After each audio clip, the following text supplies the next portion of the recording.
Why don't you say that? Right? No. Got it. Why don't I say got it? And tonight, we're just going to be three little Fonzies and discuss 1994's powerhouse Armageddon. No, Be I'm cool, just kidding. bitch. We're Be gonna cool. Is Armageddon 94? I have no idea. No, it's not. It's No. early 2000s. But it is Pulp Fiction, 1994. A young Ben Hansen, sophomore in high school. Were you really? Yep. Wait, 94? were you a sophomore in college?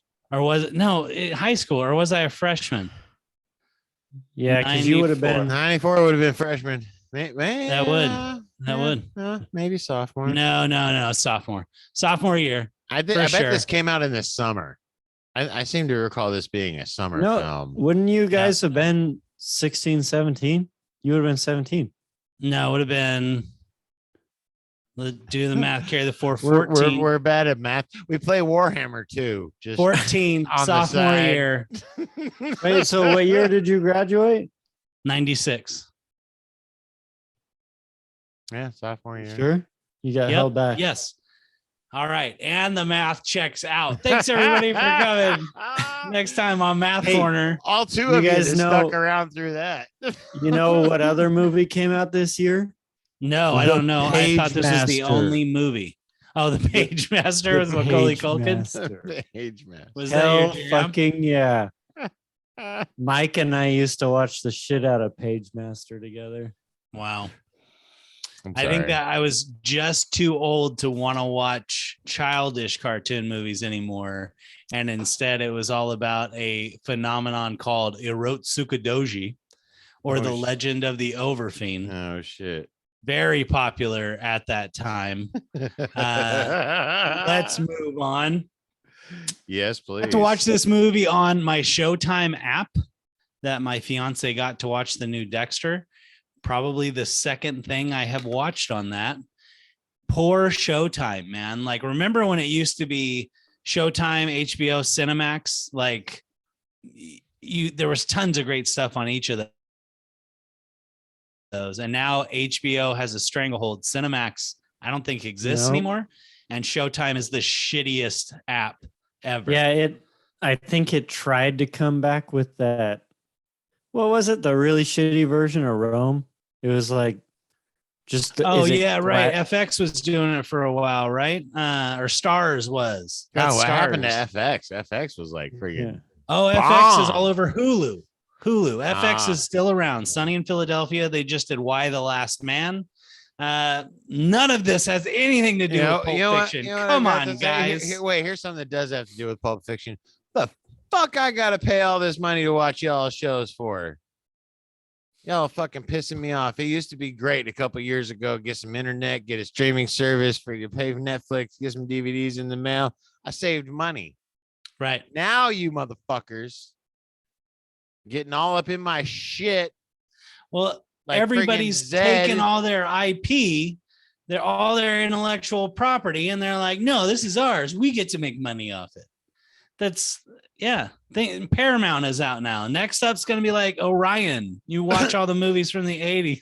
The Orion app. LimeWire. I thought that was really funny. Napster. Could you imagine like what was that? Torrent What is was- what those are called now. What was the network that Murder She Wrote was on? Lifetime, right? No, Murder She Wrote was on CBS. CBS is that's a major broadcast network, been around since the beginning.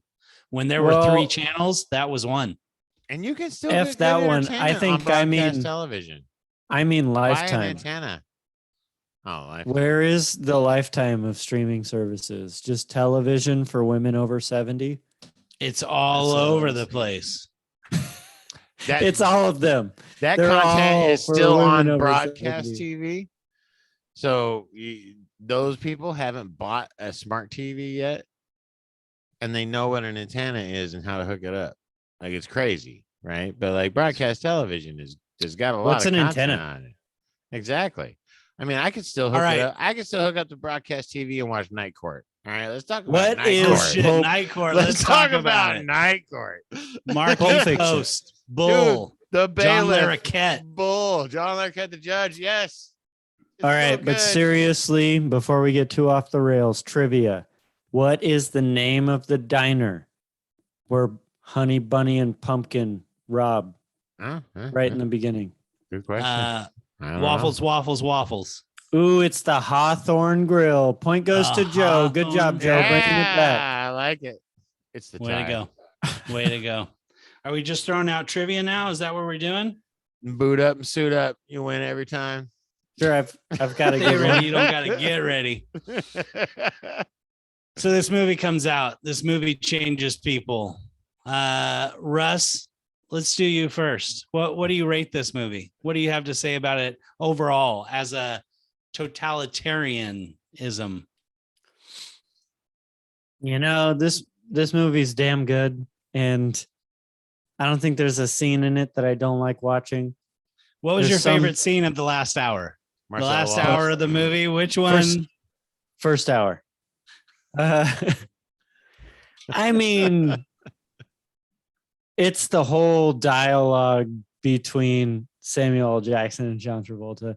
Just those two together is amazing. They're the Bruce Willis and everything moments are good, but I'm gonna give this movie an A. It's interesting when I think about it in my head, and I am not currently watching it. I can kind of pick it apart and think, oh, it's not that great.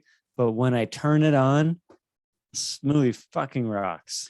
Yeah, very entertaining. I had the same thing where I was like, we'll see if this is aged well. And the problems I had with it are the same problems I've always had with it. Joe, if your cans are fixed, do you want to give us a rating and a grading? Getting there. For me, it's A. It could be A minus, could be A plus, depends on whether I smoked a J or drank a beer beforehand. But no, But what if you did both? Vomit. That's right. Never mind. Yeah, Go ahead. Yeah, D. Dick in the dirt. No, it's a good movie. I enjoy many aspects of it. The Bruce Willis part, I feel like they probably could have left on the cutting room floor. Wow, just throwing these are all categories for later. Just But bam, let's get just them out up front. out. I feel like he could have thrown that whole thing out. Wasn't impressed. Didn't feel like it fit. I felt like they could have filled that space with a lot more of the cleaner. I can't remember his name off the top of my head. I want to say Wolfgang. Yeah, absolutely. More with Marcellus Wolfgang. Wallace, more with his wife. There were tons of places to go, and you threw Bruce Willis in it. I mean, that's cool. It's kind of an artsy movie. Do your thing, bro. But yeah, it still plays well, even with I him feel in the like mix. a lot of up and coming directors from our generation, most notably Quentin Tarantino in this, and then Kevin Smith was like, I want to make a movie with Bruce Willis, and they were both in Die Hard 4 together, and then got together to make like one of the worst movies I've ever seen in my life. And the story of making the movie is actually better than the movie. But yeah, I feel like you want Bruce Willis in your movie, so you write a part for him, and you kind of get this idea. 8.5 million budget on this thing. 5 of it was the actors, and now I look at these actors and I'm like, that's way too cheap. Still way too cheap for everybody he got. He got a lot. There was a lot in this movie. I've done a little bit of research on inflation since 1994 because I wanted to know how much a pack of cigarettes would be worth. He says it's like $1.24 or something. Yeah, bro. There's a whole scene where he talks about a $5 milkshake, like it's the craziest thing he's ever heard. And the $5 milkshake was what threw it over the top for me. And I was like, all right, what would a $5 milkshake in 94 be worth today? Really not that crazy. I think I've had it. It's about double. It's roadside in St. Helena. Yeah, pretty much. It'd be like $9.50 now. So I've had it, and it's all right. Not such a big deal. I actually give this movie, I would say it's a solid B. It was a major milestone as far as movies go. It's like I recommend that movie to be watched more. And I feel like it's swapped up. Honestly, I'd probably go with like Django Unchained. If I could recommend a person that would like this movie, they're probably going to really enjoy Django Unchained. Very important movie. Watched it many, many times. I was kind of a big fan. I don't know. I got the script here on this shit for fucking 20 years. I've only owned 2 scripts ever, Dogma and this. So see, I disagree on your Django comment. Yeah, you would still recommend this? Too. Yeah, I would recommend well, this they're really different movies. I think Django, it really follows 2 guys, really one guy. This movie really bounces around, tells a lot of different stories. Yeah. No, I love the non-linear. I remember when it came out, my then girlfriend at the time hated it. There was a group of people who hated the jumping around, the non-linear, because all the movies up until this point almost follow a formula, and there is no, there might be a start at the end and then flashback to the beginning to catch up. But this dissects the movie in such a way, super entertaining. Yeah, a super solid B. I felt like it was a day in the life, or actually not even a day in the life, but a day of the environment of Marcellus Wallace is like what this movie revolves around. Like he's the key central plot point. Are you talking about John Travolta? No, Ving Rhames. Ving Rhames is the one who plays Marcellus Wallace. Why is he So wait, what? Everybody, run me through this again. Take one more time. All of the storylines revolve around people involved in his sphere of influence. Ben, were you going with John Travolta too? I mean, he's the character who's in it the most. He intersects through most of the stories. I honestly think this may sound cheesy, but one of the central characters of this movie is Los Angeles. This movie reminds me of being an LA movie. There's a lot of an LA feel to this movie. And when he's making it, he's using locations that are close by. We've talked about it before. What's the other Quentin movie we've done? Have we done Four Rooms? Four Rooms. You son of a bitch. Right. And then he wrote True Romance. But anyway, I feel like he kind of pays homage to a lot of places around LA. He definitely completed that with Once Upon a Time in Hollywood, which I feel like we should probably do next so that you guys can see. I mean, I don't know. It's almost like you got to watch Vincent Vega. It's almost like you got to watch Vincent and Jules for much more of the movie, but doesn't have some of the cool stuff. And that's all great, but I feel like it's all about Marcellus Wallace. All of the storylines revolve around some sphere of influence that he has on them. All of them, except for Pumpkin and Bubbly Wubbly or whatever the fuck she is. Yolanda. Honey Bunny. Yolanda, we good? Pumpkin and Honey Bunny. Amanda Plummer and Tim Roth. That's Amanda Plummer, thespian royalty. And then Tim Roth, he played the Abomination in the Hulk movie. I actually really enjoyed both of them as actors. Maybe not that particular role, but I mean, Tim Roth is amazing in Reservoir Dogs. Absolutely fucking amazing. Yes, Mr. Orange. Absolutely. Do you feel like the conversation they're having in that diner is at all realistic? When you go back, I actually forgot. I haven't seen this movie in so long. I was thinking, what does it open with? Which part of the story? I didn't remember what the opener was. And I still, by the time I watched it, had not remembered the actual opening. So I thought it was going to be Vincent and Jules. So to watch this, and I'm listening to the dialogue, and you think of Reservoir Dogs. I mean, he does a lot of monologues in his movies. When you're listening to it, does it sound realistic to you? Which monologue? The conversation between Pumpkin and Honey Bunny. Racism and strategy pretty much is the whole conversation. the logic breaks down. You know, the logic breaks down. Yeah. Oh, all those people kept coming in. We made more off the wallets than we did off the register. Like, Mhm. you know, we're walking in there. This guy's friggin', you know, he's selling crack out of behind the counter in Compton. He's packing. You know what I mean? He's got a scatter gun under the counter. Yep. Gonna get We killed walk in liquor into stores. Harrison's Hoffle House or whatever the fuck Russ said the Hawthorne's. restaurant is. Hawthorne's. Hawthorne's Guns and Hawthorne's. Waffles. You know, they would have cleared in that place. Cleared. Like, yeah, no, it made sense. Oh, way It's a more little bit of a difficult. nitpick. Way A more little bit of a difficult with nitpick, crowd but control.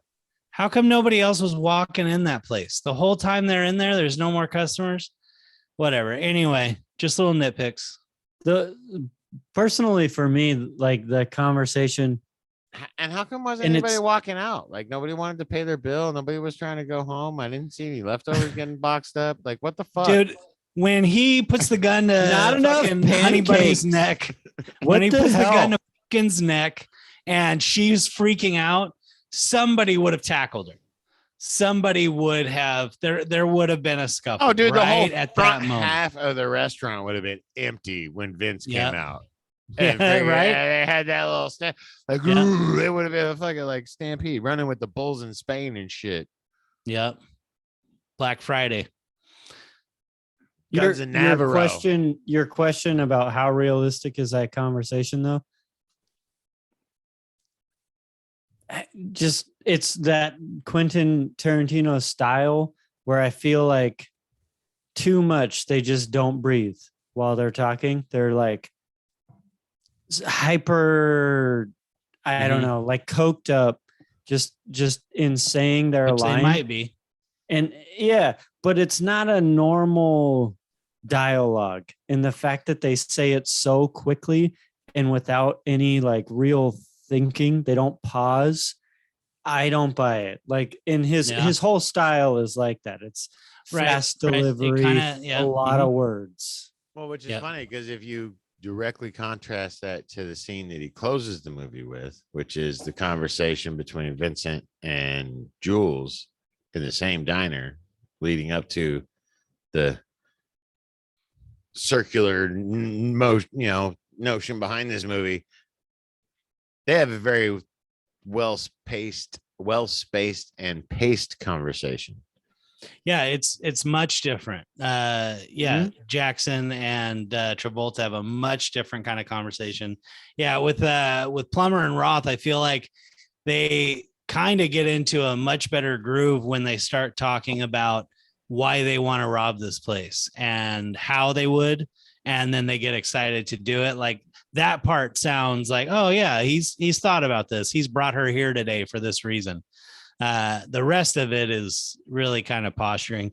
Anyway, which is opening a movie. It's opening a fucking movie. You're selling an entertainment It experience. You know what I mean? I I feel like it does an excellent job of teeing everybody up for what this movie's about to do to you. Agreed. And I really love where he freezes the frame when they both have the guns up at the angle. He still keeps playing her audio, and then they go into the opening music, which really reminded me, not the visual style, but music wise. I was like, he was so right to say start Scott Pilgrim with some rockin' ass song and some crazy fucking visuals. Having that fast-paced Dick Dale song come on really is like a classic moment when the credits come up. And I've lost you. Okay. Agreed. Really love the trunk shot when they go to the trunk. It's one of the first things they do, Vincent and Jules. Kind of an homage to Reservoir Dogs, almost like a wink, like here's how you know if you know me or not. I really enjoyed the Jules character and his metamorphosis. His little speech of scripture leading up to the assassination and doing his job, doing his duty. Dude busts out of the bathroom, intervention, and then all of the intervening themes, and then to get to the conversation at the end. Like, I really feel like they do a good job of bringing that character full arc. He's got the most growth. Yeah. Yeah. You're the most invested. I'm not giving him this $1,500, Vincent. I'm buying something. Yeah. Yeah. No, I mean, shut the fuck it was really up. good. Yeah. I mean, in that last scene, Samuel L. Jackson is just fucking leaping off the screen with his charisma. I mean, so well shot. Yeah. So well scripted. It's funny, the scene where they go into the apartment and he does the whole Ezekiel 35:17, whatever it is.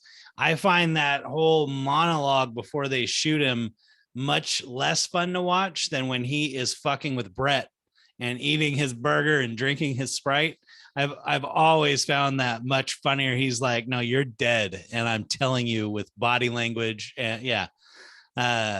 Oh, and that part was fun. And it, again, contributed to the character story arc. Two such intimate conversations between his marks. Like, at the end, him talking to Pumpkin, like, dude, why are you wouldn't even have normally been getting talked to.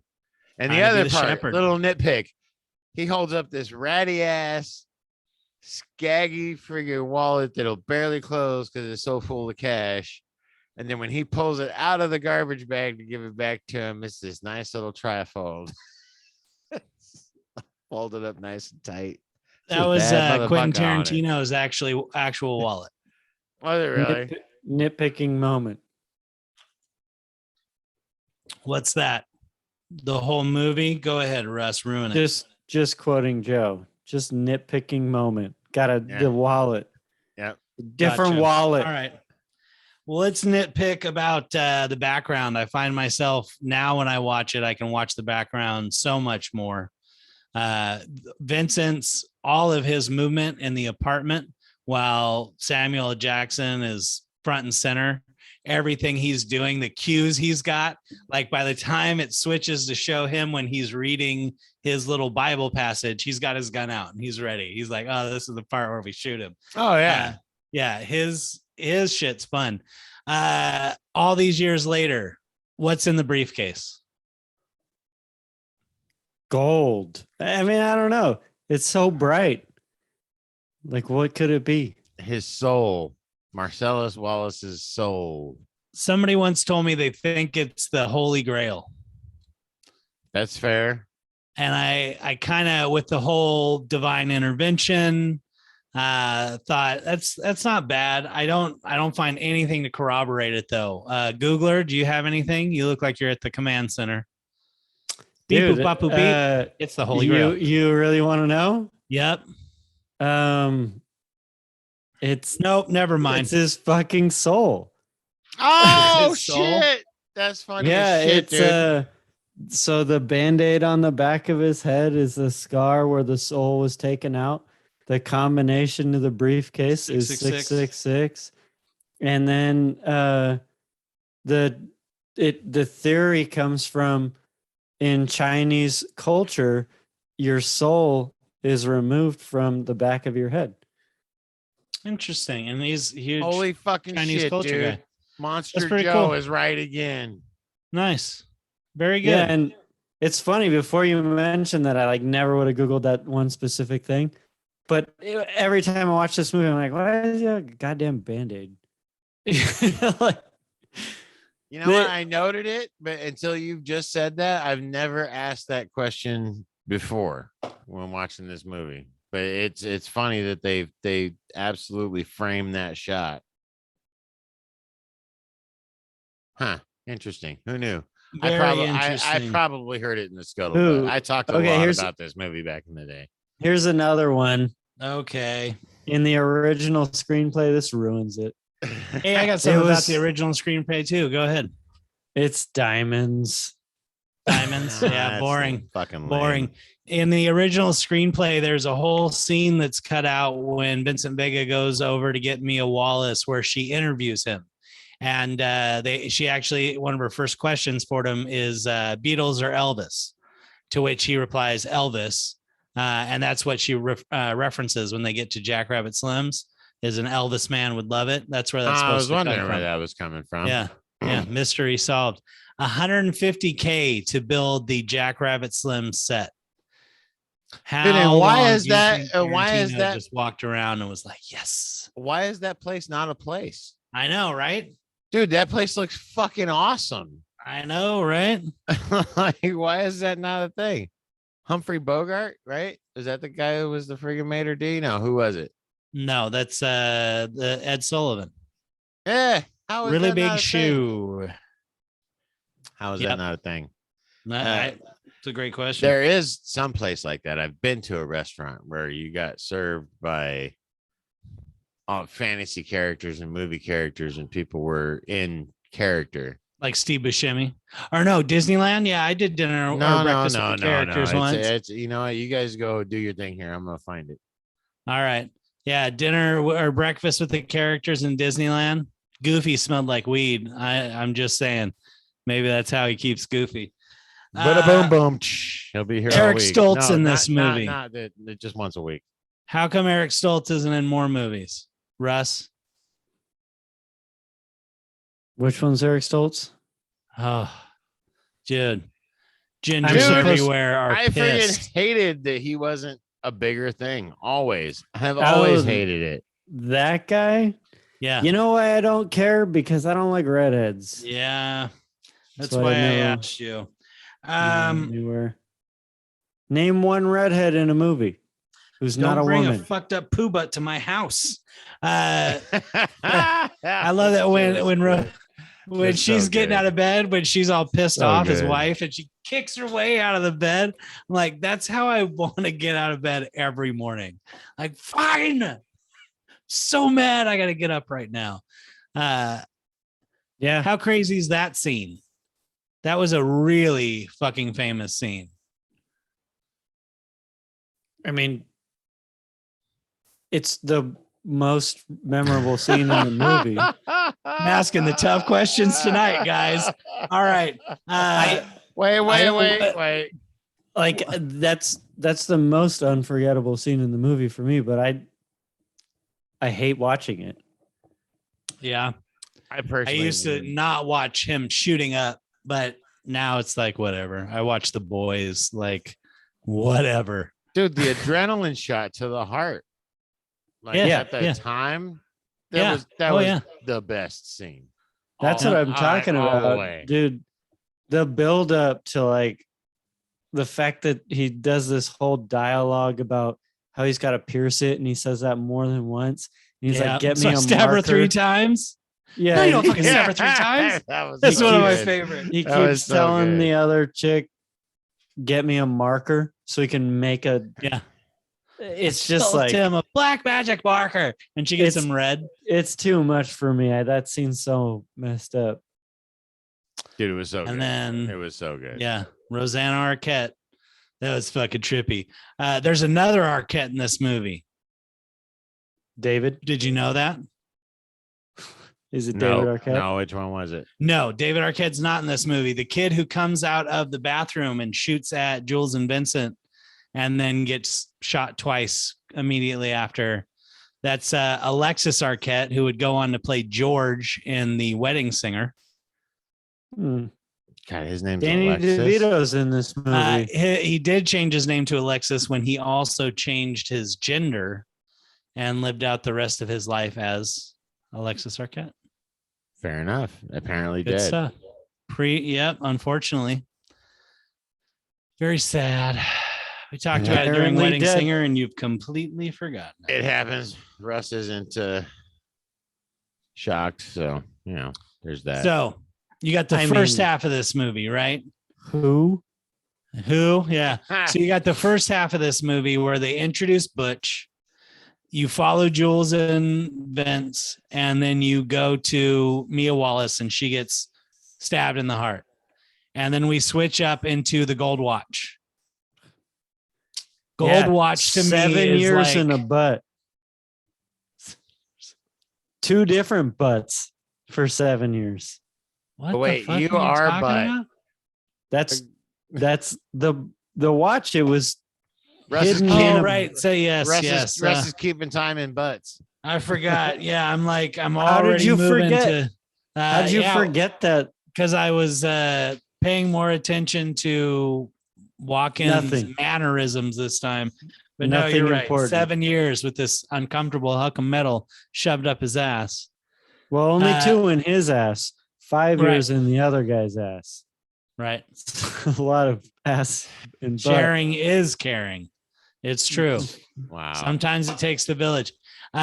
Walking in this, I think, is my favorite single character. Do you guys have a character that's your favorite in here? Jules. Yeah. Yeah. Pumpkin, honestly. Really? Yeah. Tim Roth? Yeah, I Tim like Roth? that role. It's fun. Why? Hey, first line Actually, in you know the whole what? movie. Yolanda. I like Yolanda. Oh, you're I fucking gotta crazy. I gotta pee. Yeah. I gotta I want to pee. go I home. gotta go home. Yeah. Oh, They're like that part of like the closing scene is such a good balance to the opening scene.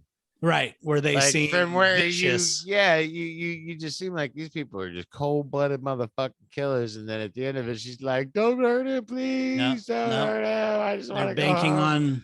banking on They being able walk to get out of there arm in arm, all defeated and slumped with a freaking garbage bag full of loot. You're in a garbage bag full of fucking wallets. And a cell phone. Crazy. And a cell phone. You know how much a cell phone cost in 1994? I know. Is that a cell phone? That was one of my favorite lines. I was like, oh shit, he had to ask somebody if that was a cell phone. Like nowadays, there's no, it's, phones and wallets into the fucking, give me your car keys too. Dude, in 94, a cell phone was easy $1,200, and that was just to own it. That didn't even count picking it up and making a phone call. Right. Yeah. Which was charged by the minute. Yeah. That was crazy by great the minute. moment. People want to bitch to me about charged by the text, motherfucker. All right. Now, Do you get runner up. charged by the Who's text? I'm a mushroom dropping motherfucker. Mushroom cloud dropping. Cloud. All right. Who's your I'm like Super penultimate Mario up in this motherfucker. penultimate character? For me, it's always going to be Mr. Wolf. I love Harvey Keitel in this movie. It's definitely my favorite role of his. Beats out Mr. White. He is so fucking cool. Let's not start sucking each other's dicks yet. Yeah, That's was one of really the good. That's best one of my fucking favorite lines. You know, the only thing that would have made his character better? A badass hat. Oh shit. His fucking hairdo Would've is been sick, the only- dude. Nah, man. Like, I felt the need. There was a lack of hats in this film. I feel like, you really missed the mark. Oh shit. LA's not a hat place, maybe. I don't know. Hey, not don't everybody's know. classy. That's true. That's true. No, I like Mr. Wolf though, and the Acura that he was in. That was at the time know. that was the fastest street legal production vehicle in existence. Right. Yeah. That's a very people collect that model. Yeah.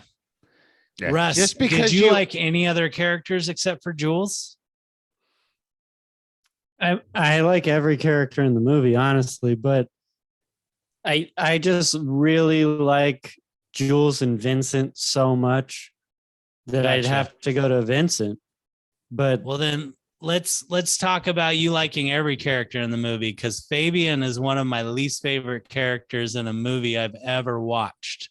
So tell me what does Fabian have in a redeeming quality? Her break in the movie is like, dude, you could have done something better with the direction of this movie. It takes it to just a blase bump. Nothing. Yeah, I'm asking the hard questions. That's right. Yeah. Let me dumb I it don't up. even know who Fabian What colors is, so. were in this movie? yeah, I'm trying to think. Red? There was red. Isn't right? Very Fabian good. Is that Very right? good. Yes. Isn't Fabian only in the movie for like 5 minutes and she's sitting on a couch or something? No, she's Bruce Willis's lady friend that's going to go to Bora Bora. Oh my God, I wanted to shoot that bitch in the face, dude. While he's sitting on the fucking motorcycle and he's like, "Come on, baby, let's get in." And she wants to just stand there and cry because he's yelling at her. I'd have been like, dude, this bitch can't even call a fucking motorcycle. Okay, well, like, there's a proper lot of name. I'm out. There's characters in this movie that are like walking down the street or in the diner or something. They don't count. Who cares? What? No, there's a lot of great. In fact, I would say three. Brent's bringing out the B-roll Dude, actors. three of the top best B-roll characters actor. who are on scene or on screen for 3 minutes or less. I'd say Buscemi, Oh, easy. Well. easy. Kathy Griffin in a cameo, talking to fucking Marcellus Wallace, saying that she saw the whole thing, and dude, that's a crazy one. And then Quentin I don't know, Tarantino. she's on a little too much, but I love fucking Rosanna Arquette as Jody, the one with all the shit in her face. Love her. I like the restaurant manager. Like he had his brief moment. Yeah, I mean he's B-roll, right? I would say he's been in some shit. Even though he inserts himself into like all of his movies, Quentin Tarantino in this movie is unforgettable. Whether you like it or not, we can't talk about it. But right, yeah, he definitely he can't get away with this dialogue being this. Well, I mean, again, back to Django, some of the shit that fucking DiCaprio says, and also he just does whatever he wants. Quentin as the Australian in Django is my favorite use of himself in his movies. Quentin movie. Oh my god, nice. dude. He blows himself up with the dynamite. It's so fucking funny. Dude, it's really funny, from Dusk Till Dawn, though. So much in more of a this dynamic movie, I'd say in that movie. it's super creepy. This is the most unforgettable scene. You watch that scene once, you can't even talk about it. You can't even talk about it. Yeah, the sign. Yeah. That's definitely. He's got the hard R on there. 94. It was a different time. A hard R. Speaking of a hard CK, fuck is said 265 times in this movie with a running time of 154 minutes. That is 1.7 FPM. All right. That's not the highest. I don't think that's the most we've seen, but no. Trivia. FPM. Was I supposed to announce trivia before I talked about some trivia, Russ? I've got plenty of trivia. I mean, trivia. Did you know that brackets, Daniel right. Day-Lewis wanted to be Vincent, and Tarantino said, "Nope, I'm giving it to John Travolta, and I'm going to revitalize his career." And Smart Daniel call. Day-Lewis said, "You're an idiot." No, probably. Who's smart laughing call. now? And no, that was a smart call. It really was. I mean, DDL. I mean, DDL's not ever not. He would have been a laughing. complete waste. A complete waste as Vincent. Hey, Yeah. you guys Yeah, no, like dude, this is true. you like the board game Clue, right? Sure. Which one of these did which one of these did Butch not grab while searching for the gun while searching for the gun in the gun shop for a weapon? Yes. What is it? It's a bat, a pipe, a hammer, or a chainsaw. A pipe. It's too easy. Good job. He grabs the hammer, he grabs the bat, he grabs the chainsaw, he grabs the samurai sword. Chainsaw was my favorite. Really. But you hear him coming. You know what I mean? I mean, but the Evil Dead pawn vibes, shop. The lead you know pipe. What I mean? The Evil Dead vibes. Like, yeah, you can't, agreed. You can't argue with that. That scene was so over the top. The sex dungeon for the sodomites, really crazy. And then the gimp. Like every time I watch it, my head is like, what does a man have to do in his life to make choices so that he ends up in a full body leather suit locked in a cage? That is insane. I want to see the gimp's backstory is what I'm saying. Even more disturbing is the fact that we live in a world where somebody could make those decisions and there's an outlet. Right. Somebody was like, oh, I know some guys you might like. No, we're good. We can make that work. Yeah. I got you. How do you feel about living in somebody's sex basement? You know, I would prefer it. Here's your full body. I think one of with the a zipper mouth. I got you. I think one of the funniest things about that is like, what do you have to do to try and make your acting career to end up being that character? Right. Like it's nobody ever even sees you or hears you. It's almost got to be like either somebody Quentin Tarantino knew or a big time actor was like, put me in something nobody will recognize me from. I just want to be in your movie. Well, neither of those are true because this guy's name is Steven Hibbert. Oh, and he's really just a he's- degenerate.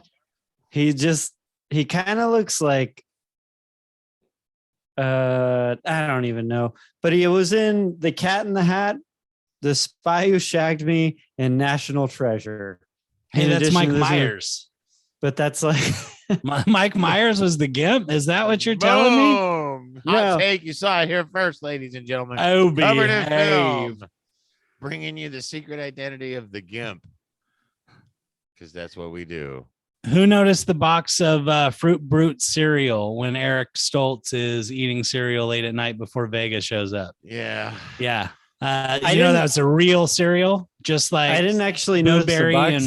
and- I looked at the bowl and I thought it was the Captain Crunch that has the blue and red ones in it, but no. right Crunch Berries. Nope, that is Fruit Brute, an Bang actual those line of Crunch discontinued Berries. cereal.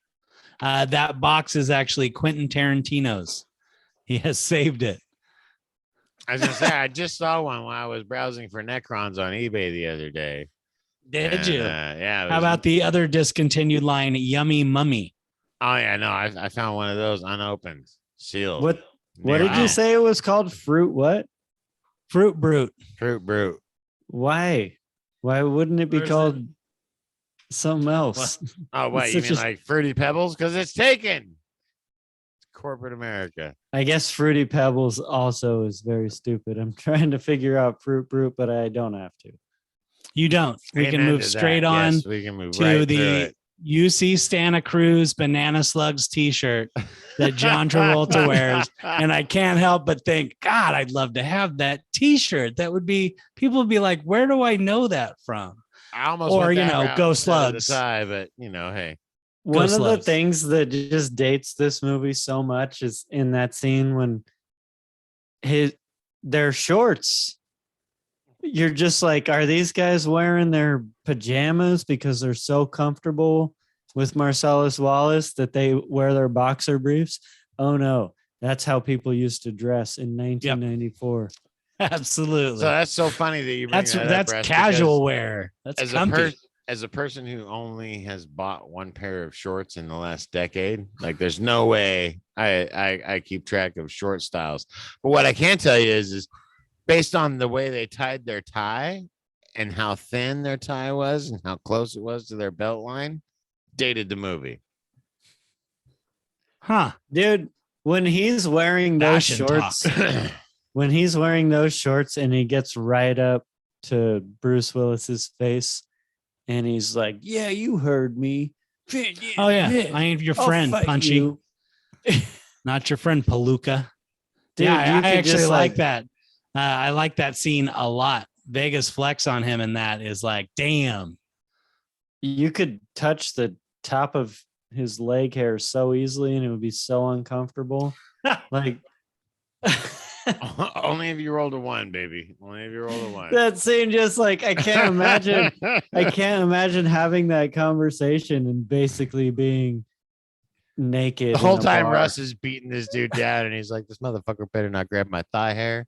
I'll lose Yeah. my shit." Don't you touch my thigh hair. Oh my god. This movie has a lot of great lines. What are some of your favorites? What do you find yourself using just out of context, throwing a line out from this movie? Does he look like a bitch? Yeah. Yeah, for sure. I actually, okay, to back up, Say what? That's Say what five- again, motherfucker? That's to back probably up the 5 one. seconds, I don't say that. I say, what does Marcellus Wallace look like? Say what? Say what again? Say what one more goddamn time? Yeah, I use that a lot. That's probably my favorite. I do like the line that he uses. Fuck, I just had it. Now it's gone. So never mind. Because that's not the His line. His whole spiel from the Bible. Oh, too. Zed's dead, babe.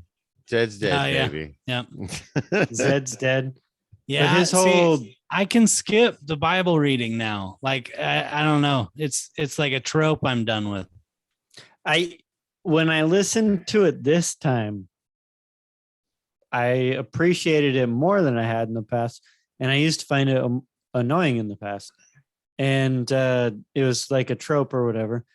And I'd say the second half of the line is very much a trope because it's all about that vindication, like I am wrath, I'm coming down on you. But the first Mhm. part where he's saying I'm surrounded by basically greedy people or evil people or whatever, I kind of liked that because I'm Ben's making more work for himself. All right. What do you guys got to say in summation? Pulp Fiction. Watch it or no? I'd say watch it. It was a cultural Oh. phenomenon in its time. I still think it's a fun watch. It's got plenty of commentary even now, almost 30 years later, 20 years later. No, 30 years later. 30. Jesus Christ, is this movie almost 30 years? I'm Yeah. fucking done. That's all I got to say about that shit. Yeah. it really is. Yeah. That's fucking stupid. I definitely, you've got to watch this movie, right, Russ? But if you like old guys talking about movies, check in next week. Yeah, we'll be talking about Like more and movies. subscribe. But then Well, yeah, who cares what Ben and I think about this movie? But no, I was waiting to hear what you got, Russ. What you got? no, I mean, personally, I feel like if you've never watched a Tarantino movie, this is the one. Like this is the pinnacle of what he's done. Because I would pick Reservoir Dogs. See, I don't. I think Reservoir Dogs is too much like a certain type of movie that just certain people won't be able to like. And I'm one of those people. I don't like the style of Reservoir Dogs in a lot of ways. There's some scenes that are great, some scenes that aren't. And Tarantino's style as a whole, like you love him or you hate him, but Reservoir Dogs is just way over the top on that level. So what's so your sorry number that one? you're wrong about that. How come Jackie Brown never gets any love? Jackie Brown's a great movie. De Niro's in that shit. Bridget Fonda. Like, how come we haven't done more Bridget Fonda movies? I've only What? watched Jackie Brown once. Really? Remember it. I Yeah. own that shit. Special edition. Past 110th Street. Wait, so Yeah. is that your favorite Tarantino movie? I mean, because we No. did 4 Rooms, but I mean, Right. that was Choose our the- first Tarantino movie on this show.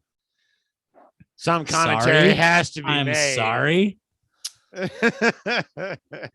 I mean, for me nowadays, even though I said I think this is the one that you got, it's not my personal favorite.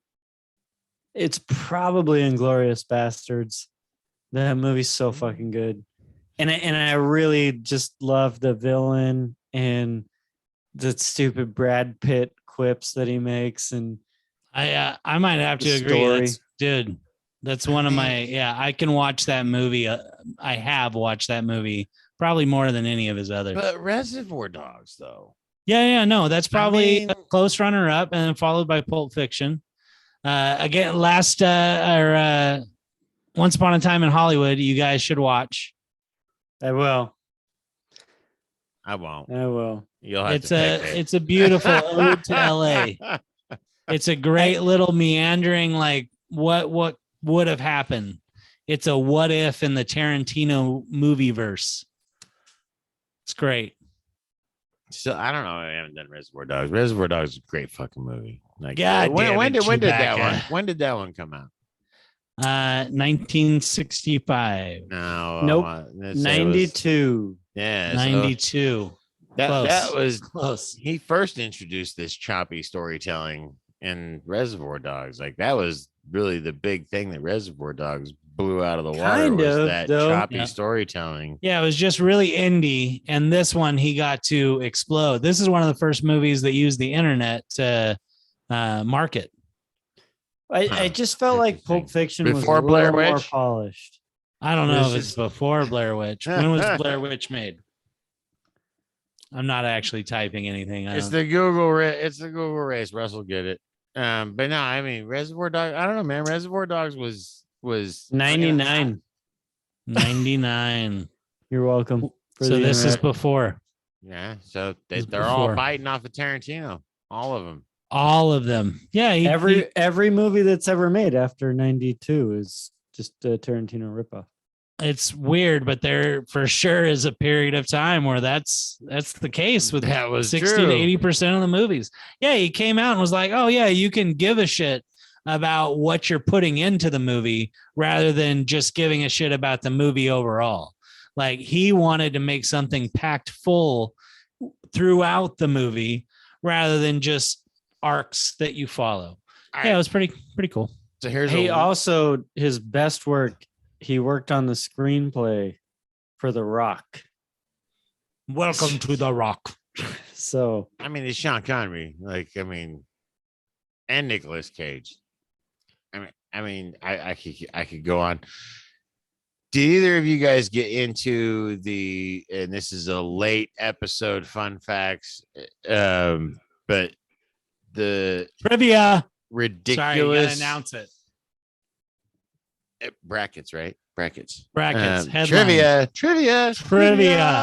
A little visual for you all. Let's talk about Nicolas Cage. The ridiculous amount of money that he invested into the old school film and projector technology for, I want to say it was Django Unchained. No, how much? Are you? I don't know. I was throwing it out there in case you. Nah, you he did. never told I me. don't have it. I did watch a little actual expose on it, and it was retarded. He used all the old school a film format that doesn't even exist anymore. They actually had to go back, make the film format, and then he paid to resurrect a ridiculous number of projectors and rolled it out on production, the weekend that it premiered on premiere weekend. I want to say there was probably 50 movie theaters that rolled out on this old format. But Quentin Tarantino is a film buff in all senses. Historian. He's a historian. He's got an encyclopedic knowledge. His references. He sat on his ass and watched TV for 20 fucking years. Even Guns and Navarone refers to a 1946 movie with Gregory Peck. And he drops that in freaking casual interaction between his characters. Like, you really have to be versed. You're cleaning up brain out of a car, but it's pretty cash. I'm done cleaning up brains. I'm gonna clean the windows. You come clean up this motherfucking skull.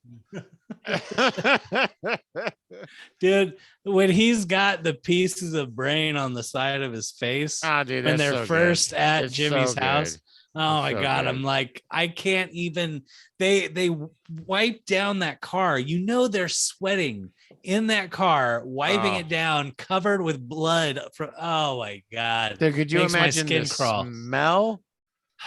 Because that dude's bowels released friggin' the minute his brains hit the back screen.